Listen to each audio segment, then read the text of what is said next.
La palabra de Dios nos dice que amemos no de palabra ni de lengua, sino de hecho y de verdad. Amar de verdad. La religión siempre te pide que hagas algo para ganar el favor de Dios y la salvación.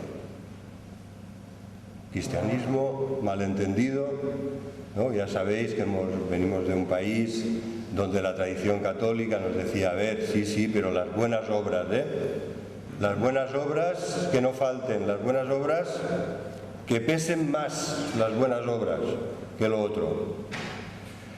La religión es así, siempre te pide algo para que ganes el favor de Dios, la salvación. Y esto es lo que nos encontramos aquí. Tenemos en esta lectura de Lucas una de las parábolas que es peculiar, es decir, solo encontramos en el Evangelio de Lucas y que es muy especial, muy conocida. Desde las escuelas dominicales, en la escuela dominical, ¿cuántas veces no nos habrán explicado esta historia del buen samaritano? Ojalá hubiera más buenos samaritanos. Entonces Jesús se encuentra con un erudito de la ley, una persona que se dedicaba a copiar, estudiar y enseñar la ley de Dios, y esta persona, para probarle, es decir, no le hace una pregunta sincera para saber más, está delante del gran profeta de Dios, pero él le hace una pregunta para probarle. Y entonces la pregunta es, ¿qué puedo hacer para heredar la vida eterna? ¿Haciendo qué podré obtener y heredar la vida eterna? Y entonces Jesús le responde y le devuelve. A veces la mejor forma de contestar en una pregunta es con otra pregunta. Lo que le hace Jesús es esto, le hace otras preguntas y le pregunta, ¿qué está escrito? Tú eres un especialista, ¿no? ¿Qué está escrito en la ley?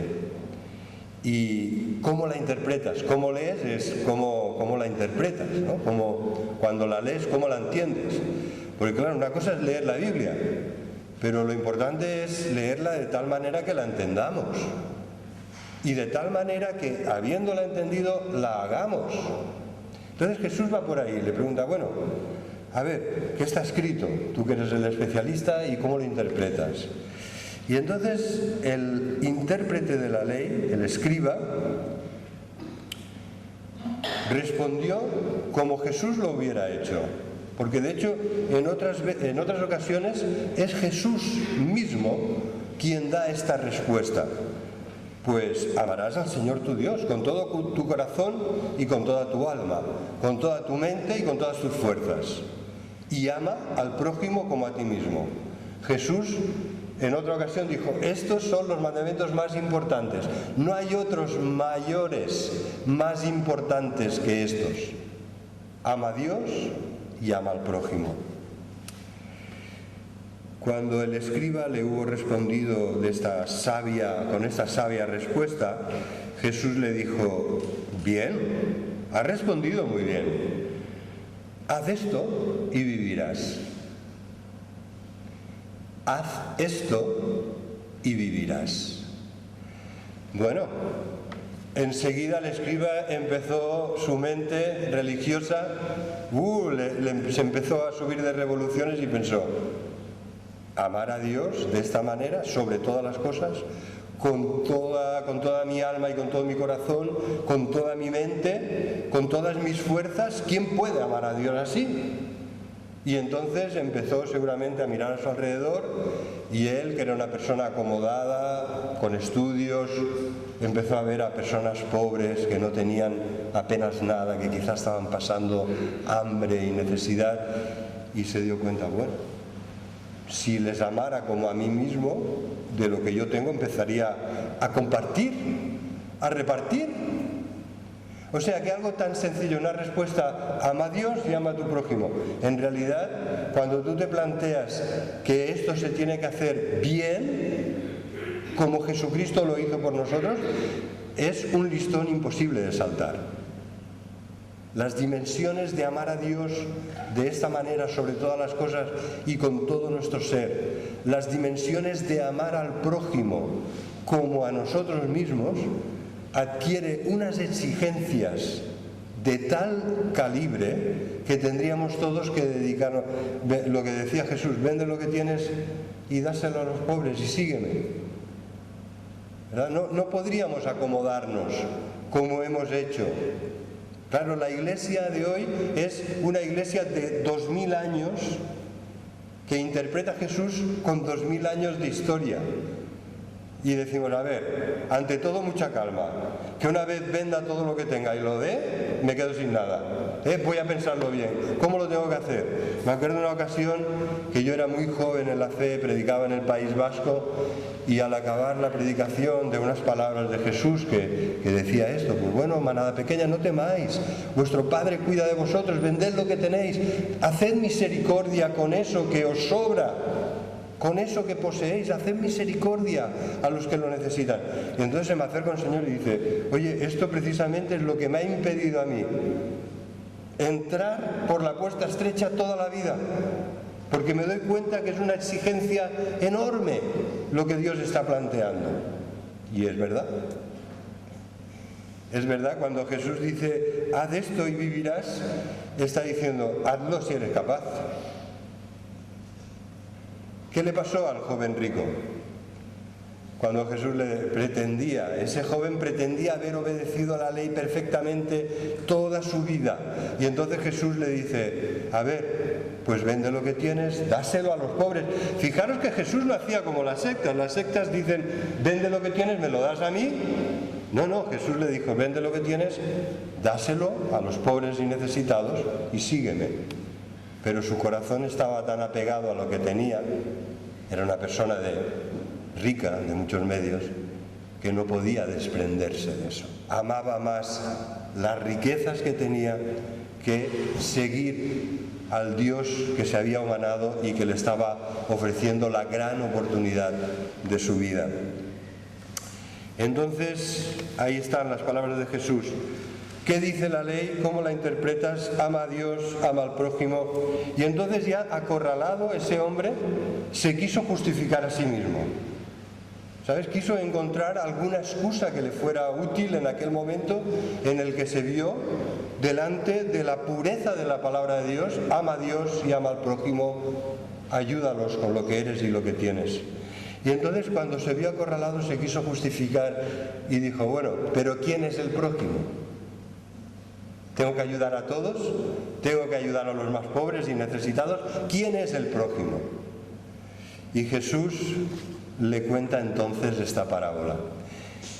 ¿Habéis notado que Jesús no le dice quién es el prójimo? Jesús le dice, ¿de quién vas a ser prójimo tú? No le dice, ¿quién es el que está próximo a ti? No le dice esto. No le va a explicar quién es el prójimo en el sentido objetivo de personas que están ahí cerca de él, delante de él. No, le dice, ¿y tú de quién vas a ser prójimo con tu amor y tu ayuda? Y entonces le cuenta la parábola.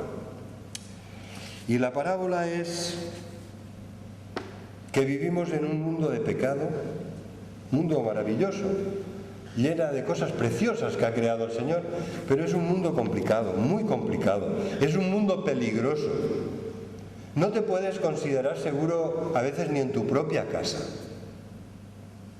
A nosotros nos han entrado a robar, imagínate que estás allí durmiendo cuando entran a robar, ¿no? O imagínate que hay, como pasó el otro día, había una agresión en la calle y mi hija me avisó, bajamos corriendo y había alguien que entró en la casa del otro y se lió a golpes con él, sin más.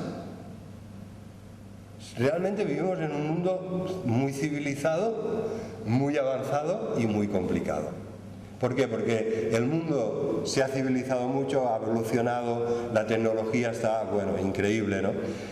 Nuestra generación ha vivido unos cambios vertiginosos, enormes. El mundo rural en el que yo era un niño no tiene nada que ver con el mundo de hoy. No sé cómo somos capaces todavía de adaptarnos, de andar con un móvil que es como si llevaras la oficina en el bolsillo, de que todos los trámites ahora los tengas que hacer por vía telemática y si no, pues es aún más complicado. Hermanos, vivimos en un mundo peligroso y complicado.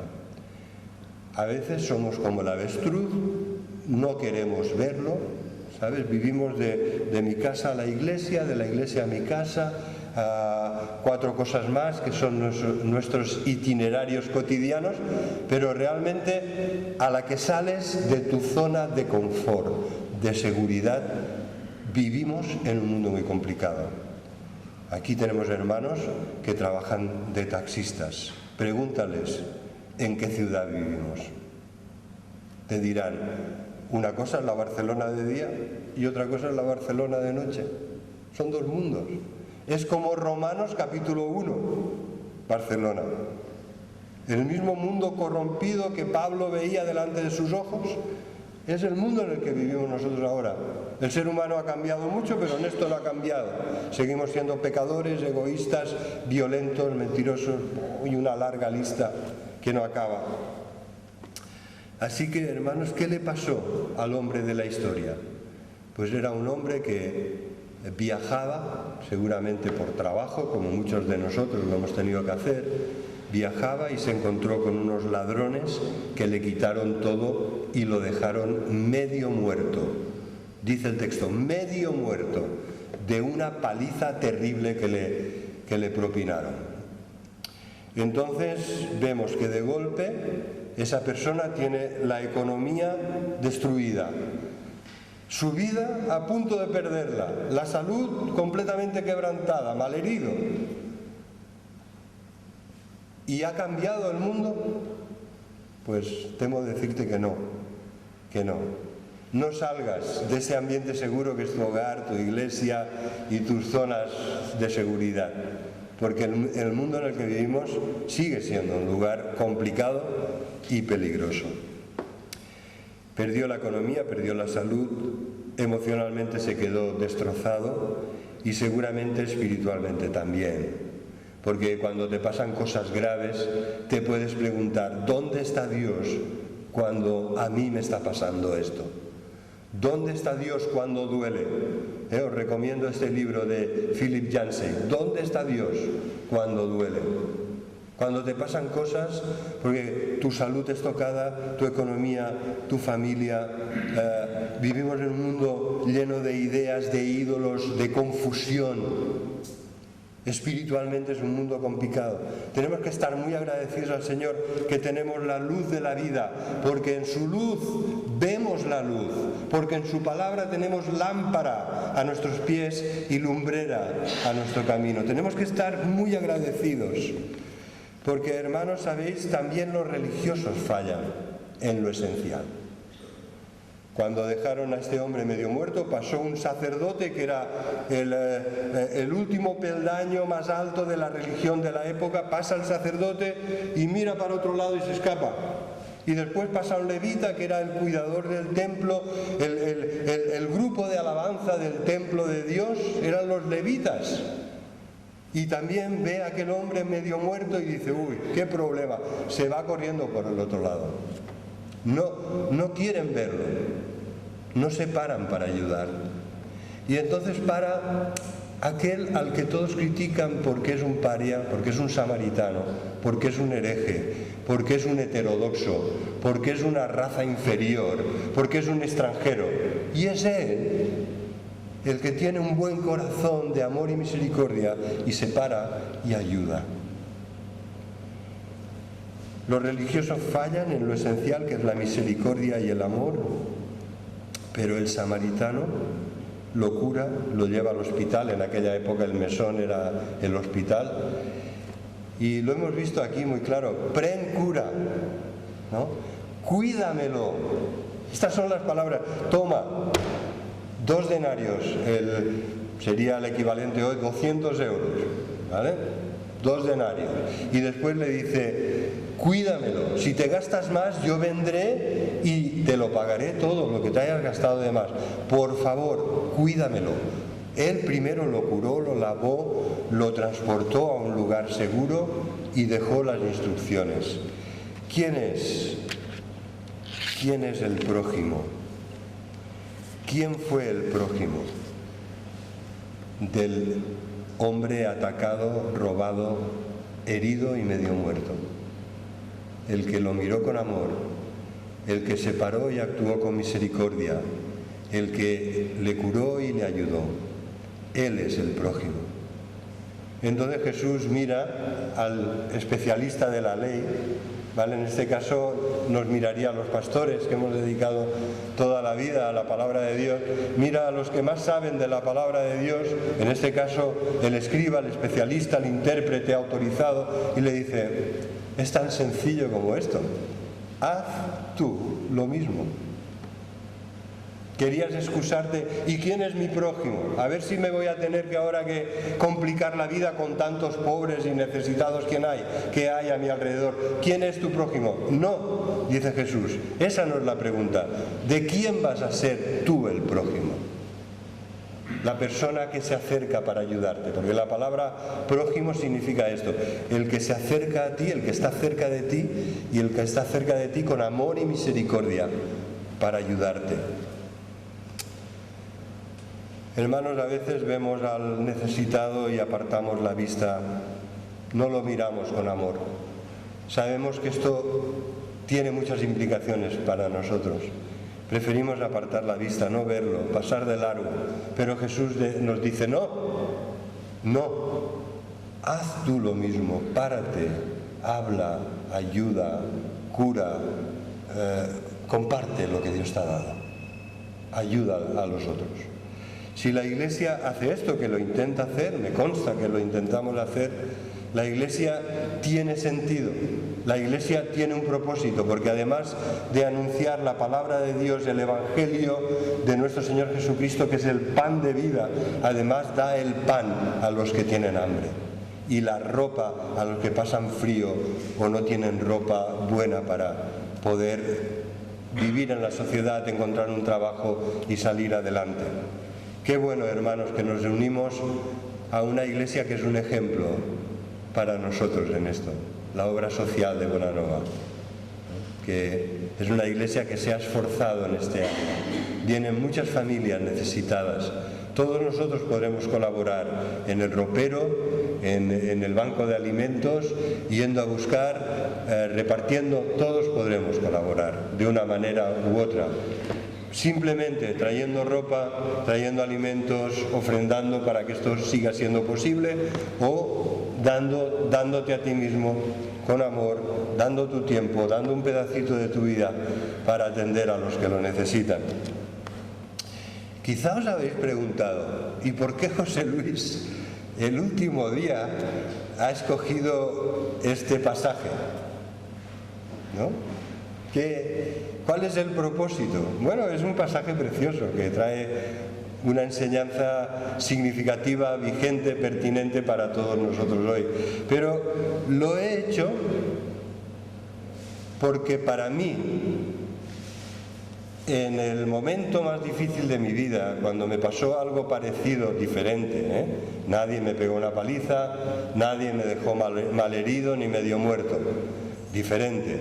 Pero ese joven pastor que dejó una preciosa iglesia en Canarias, grande, llena de jóvenes, para venir a Barcelona, ilusionado, para poder servir al Señor aquí en Cataluña, en su tierra, para que el catalán fuera útil cuando sea necesario predicar el Evangelio en catalán.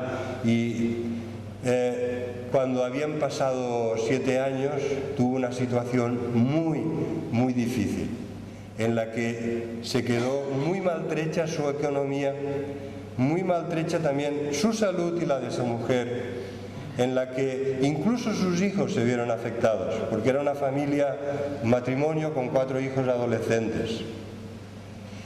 Y en aquel momento, ¿quién fue mi prójimo? ¿Quién fue el que vino a mi lado para llorar conmigo? ¿Quién fue el que abrió su casa y me invitó a comer y tuvo unas palabras cariñosas de consuelo, de aliento? ¿Quién fue el que dijo, José Luis, no estás solo? ¿Quiénes fueron los que tuvieron un corazón de amor y misericordia? Pues hermanos, habéis sido vosotros. Vosotros y muchos otros que no están aquí hoy, porque han pasado muchos años. Pero tenía que deciroslo. Siempre que leo el buen samaritano, para mí el buen samaritano tiene rostros muy conocidos, muy queridos de hermanos y hermanas, que en el peor momento, en el más difícil, estaban allí. Y me dijeron, estamos contigo, te vamos a ayudar, Dios no te va a desamparar. Vale, es un momento, mira, permitidme, hoy es un día especial, ¿eh? Estaba a punto de dejar de creer en la Iglesia, no en el Señor, no en el Señor, en la Iglesia. Y vosotros me habéis dicho, pastor, claro que tienes que seguir creyendo y confiando en la Iglesia. Aquí estamos contigo, vamos a ir adelante juntos. Y hermanos, ¿qué hemos visto estos 13 años?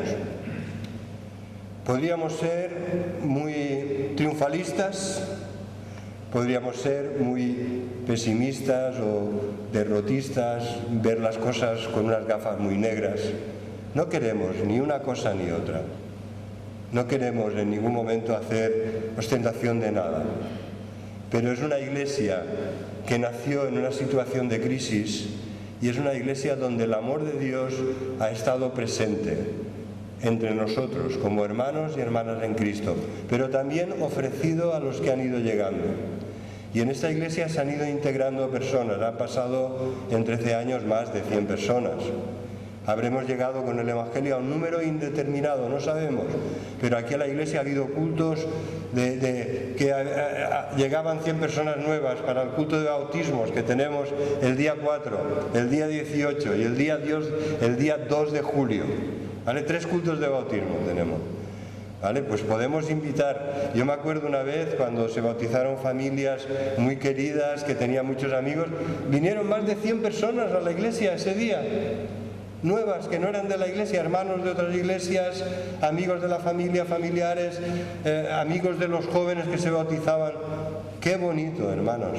Pues el día 4, el día 18 y el 2 de julio podemos hacer lo mismo. Así que mirando atrás hemos de ver una iglesia probada, y yo creo que aprobada, una iglesia humilde, pero como dice el Señor en su palabra, yo he abierto una puerta delante de ti que nadie puede cerrar. Y lo que vamos a hacer ahora no es cerrar la puerta, hermanos, no. Vamos a unirnos a una iglesia histórica, una iglesia como nosotros, con la misma confesión de fe, con las mismas ganas de predicar el Evangelio, de ayudar a los necesitados, y vamos a hacer la obra del Señor como la venimos haciendo, y aún más, con más fuerza, con más ánimo, con más de todo. Y hemos de mirar atrás con mucha gratitud, porque hemos sido probados, espero que aprobados, pero también hemos de mantenernos humildes, porque también hemos cometido errores, hemos tenido fallos, hermanos, no podemos pretender que hemos amado a Dios sobre todas las cosas y al prójimo como a nosotros mismos. No, eso no lo podemos pretender, porque no es verdad, porque aún nos falta mucho. Que el Señor nos ayude a amar de verdad, no de lengua ni de palabra, sino de hechos y en verdad, a amar de verdad como el Señor quiere que lo hagamos, para que podamos ver la iglesia mucho más bendecida. Así que, hermanos, vosotros, cuando estábamos malheridos emocional, social, económica, eclesialmente, espiritualmente, yo no me di cuenta de lo mal que estaba si no hubiera sido porque algunos de vosotros me lo decíais. Mi carácter es de aguantar todo lo que pueda. Y estaba muy mal y no me daba cuenta porque tenía que aguantar como fuera. Así que, hermanos, gracias a Dios que ha enviado sanidad, que vuelvo a creer en la Iglesia desde hace muchos años. Gracias a vosotros, vuelvo a creer en la Iglesia, porque la Iglesia es del Señor, porque no es una invención nuestra, porque es lo que el Señor ama tanto que dio su vida para redimirla, para edificarla. Yo edificaré mi iglesia, dice Jesús.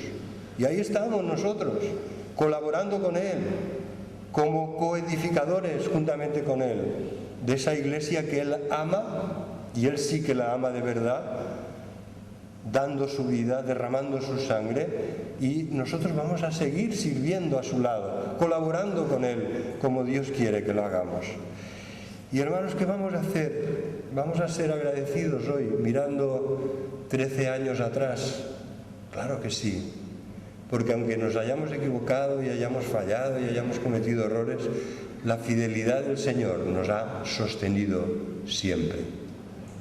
Y hemos de estar muy agradecidos al Señor, que nos ama con tanto amor, tanta misericordia y tanta paciencia, Mira que tiene paciencia con nosotros el Señor, Mira que a veces nos dice, otra vez